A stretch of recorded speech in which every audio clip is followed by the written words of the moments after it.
안녕하세요. 뜨는 아침 묵상 이성호 목사입니다. 오늘도 하나님의 말씀으로 하루를 힘차게 열어가겠습니다. 함께 나눌 말씀은 출애굽기 24장 6절에서 8절 말씀입니다. 모세가 피를 가지고 반은 여러 양푼에 담고 반은 제단에 뿌리고 언약서를 가져다가 백성에게 낭독하여 듣게 하니 그들이 이르되 여호와의 모든 말씀을 우리가 준행하리이다. 모세가 그 피를 가지고 백성에게 뿌리며 이르되 이는 여호와께서 이 모든 말씀에 대하여 너희와 세우신 언약의 피니라. 아멘. 오늘 본문을 보면 피에 대한 언급이 여러 차례 나오지요. 모세가 피를 가지고 반은 여러 양푼에 담고 반은 제단에 뿌렸다. 피를 가지고 백성에게 뿌렸다. 이것이 언약의 피다. 피에 대해서 많이 나오는데요. 고대는 언약을 체결하는 혹은 조약을 맺는 혹은 맹세를 하는 그런 일에 피를 많이 사용했어요. 피라는 것의 상징 의미는 바로 생명이거든요. 우리나라 역사를 보면 독립투사들이 뭔가 이렇게 중요한 조약을 맺거나 맹약을 할 때 혈서를 쓰잖아요. 손가락을 막 탁 깨물어서 피로 막 쓰잖아요. 그만큼 비장한 것이죠. 그 비장함은 어디에 있나요? 여기에 내 생명 걸겠다. 내가 이거 배신하면, 이 약속 못 지키면 내 생명 버리겠다. 그 정도의 그 결심을 담는 것인데 바로 여기에도 마찬가지죠. 피, 생명. 바로 그만큼 중한 의미, 상당히 중요한 의미를 담고 있는 것입니다. 모세가 피를 제단에 뿌립니다. 제단이라는 것은 무엇을 의미할까요? 바로 하나님을 의미하는 것이죠. 그러니까 이 언약의 한 당사자는 여호와 하나님. 또 이 피를 이스라엘 백성들에게 뿌립니다. 그럴 때 언약의 한 당사자는 누구예요? 이스라엘 백성들. 그러니까 하나님과 이스라엘 백성들 사이에 언약이 체결된 것. 그래서 8절에 보면은 이것은 언약의 피니라. 이 언약이 세워진 곳이 시내산입니다. 그리고 하나님께서 언약을 모세에게 말씀하신 곳도 시내산. 그래서 이것을 시내산 언약, 시내산 계약이라고 합니다. 시내산 언약, 시내산 계약은 굉장히 중요합니다. 왜냐하면 성경에서 이 내용과 관련해서 많은 부분을 할애하고 있기 때문에 그렇습니다. 오늘 7절에 보시면 언약서를 가져다가 모세가 백성에게 낭독하여 듣게 한다 되어 있잖아요. 이 언약서의 내용이 뭘까? 출애굽기 19장에도 보면 이스라엘 백성들을 하나님께서 쫙 모으시죠. 이제 출애굽한 이스라엘 백성들이 쫙 모입니다. 그럴 때 하나님께서 너희는 이제 그 애굽에 종살이 하던 그 백성들이 아니다. 그 노예가 아니다. 너희는 이제 내 소유다. 너희는 제사장 나라고 너희는 거룩한 백성이다 할 때 조건이 있습니다. 그 조건이 뭐였냐면 내 언약을 지키면입니다. 그 언약과 오늘 본문에 나오는 언약서의 언약이 동일합니다. 언약의 피, 이 언약도 동일합니다. 언약의 내용이 뭘까요? 우리가 이미 살펴보았잖아요. 출애굽기 20장. 이렇게 시작하죠. 나는 너를 애굽 땅 종되었던 집에서 인도하여 낸 내 하나님 여호와니라 하고 첫 번째 말씀이 뭐예요? 너는 나 외에 다른 신을 내게 두지 말라. 뭐의 시작이에요? 십계명의 시작이죠. 바로 하나님께서 10가지 계명을 쭉 주십니다. 이 10가지 계명에 대해서 해석하고 세부적으로 조항을 설명하고 있는 것이 언약 법전 20장 후반절부터 21장, 22장, 23장에 거쳐서 나오지요. 바로 이것이 언약의 내용이에요. 시내산 언약, 시내산 계약할 때 그 내용은 뭐냐?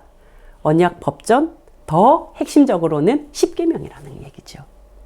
그래서 십계명은 헌법과 같은 거예요. 헌법의 세부 조항이 언약 법전이에요. 시내산 계약의 핵심이 뭐라고요? 십계명이라는 것이죠.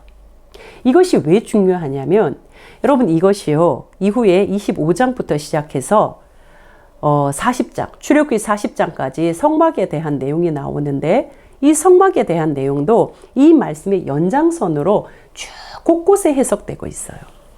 뿐만 아니라 레위기서 1장부터 27장까지가 통째로 바로 이 언약의 말씀, 십계명의 내용의 해석적인 부분들이 쫙 펼쳐져 나오고 있어요. 또 어디에 나올까요? 민수기 1장부터 10장 10절까지가 이 내용들이 쫙 나오고 있어요. 굉장히 많은 부분, 출애굽기의 절반, 레위기의 전부, 민수기의 1장, 10장, 한 3분의 1 정도는 다 이 내용이 나오고 있다는 것이죠. 자, 그렇게 생각했을 때 시내산에서 모세와 이스라엘 백성들이 머문 기간은 불과 1년입니다. 이스라엘 백성들이 광야를 몇 년 동안 돌게 되죠? 40년요. 40년 중에 불과 1년에 해당되는 요 기간에 하나님께서 이스라엘 백성들에게 말씀해 주신 이 언약의 말씀이 무려 출애굽기의 절반, 레위기의 전부, 민수기의 3분의 1에 해당되는 내용이 다 이 내용으로 담고 있다는 거예요. 그러면 광야 40년 중에 1년을 빼고 나면 39년이잖아요. 그 39년에 해당되는 내용은 어디에 나오는가? 민수기 10장 11절부터 끝까지 밖에 없어요. 신명기도 있잖아요. 신명기는요, 다시 신 명할 명이에요. 다시 명하는 말씀.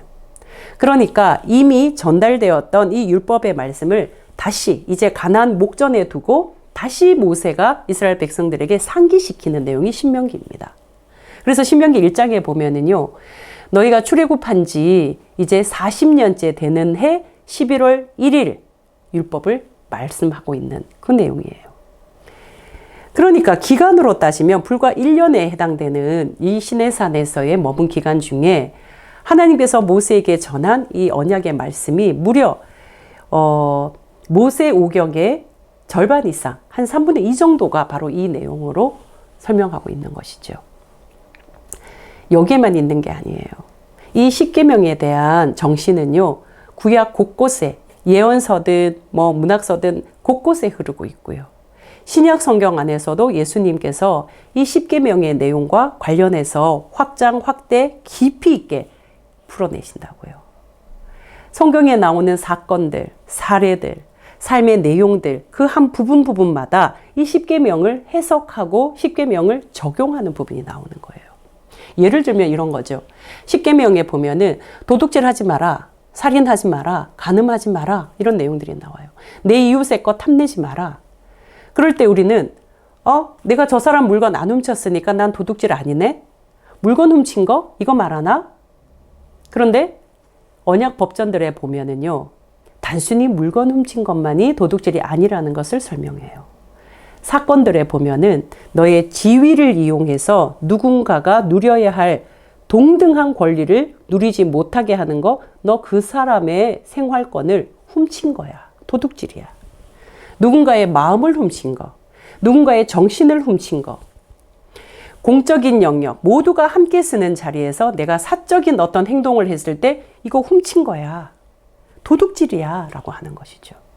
바로 이것을 가지고 성경의 곳곳의 사건들을 해석할 때 중요한 원칙이 된다는 거예요. 바로 십계명이. 그래서 언약의 말씀, 십계명의 정신, 십계명에 담겨 있는 하나님의 뜻, 이것을 내 삶 가운데 어떻게 적용시키고 확대시킬 것인지, 이것이 바로 신앙생활입니다. 제가 이것을 힘주어 말씀드리는 이유는 우리는 사실 성심성의껏 열심히 신앙생활을 하려고 애쓰잖아요. 우리 한국교회 교인들은 그 어떤 사람들보다 정말 예배에 열심히 참여하고 기도 열심히 하고 전도 열심히 하고 또 교회 활동 열심히 하고 바쁜 시간 쪼개어서 교회에 필요한 것을 섬기고 성경 공부 열심히 하고 또 여러 모임들을 적극적으로 참여하잖아요. 그런데도 늘 이 성도들의 토로하는 그 토로의 내용들은요, 내 삶이 나아지지 않는다는 거예요. 난 여전히 여기서 버벅버벅거리고 있다는 거예요. 내 삶은 늘 걱정과 근심, 그런 것으로 연속된다는 거예요. 내 삶은 그렇게 탄탄하게 풀리지 않는다는 거예요. 그리고 내 마음에는 여전히 허무함과 허전함과 정말 채워지지 않은 그런 갈증들이 있다는 것이죠. 왜 이렇게 내 삶은 신앙과 동떨어져 있는가? 하나님은 왜 이렇게 늘 멀리 느껴지는가? 나는 늘 이렇게 구멍난 그런 삶처럼 살아가고 있는지 모르겠다라는 토로예요. 왜 그럴까요? 열심히 예배를 드리고 열심히 기도하고 열심히 교회 생활하는데도 왜 그럴까요? 저는 오히려 그런 것들을 이제 멈춰보고 진짜 중요한 게 무엇인지 한번 생각해 봅시다 라고 말하고 싶습니다.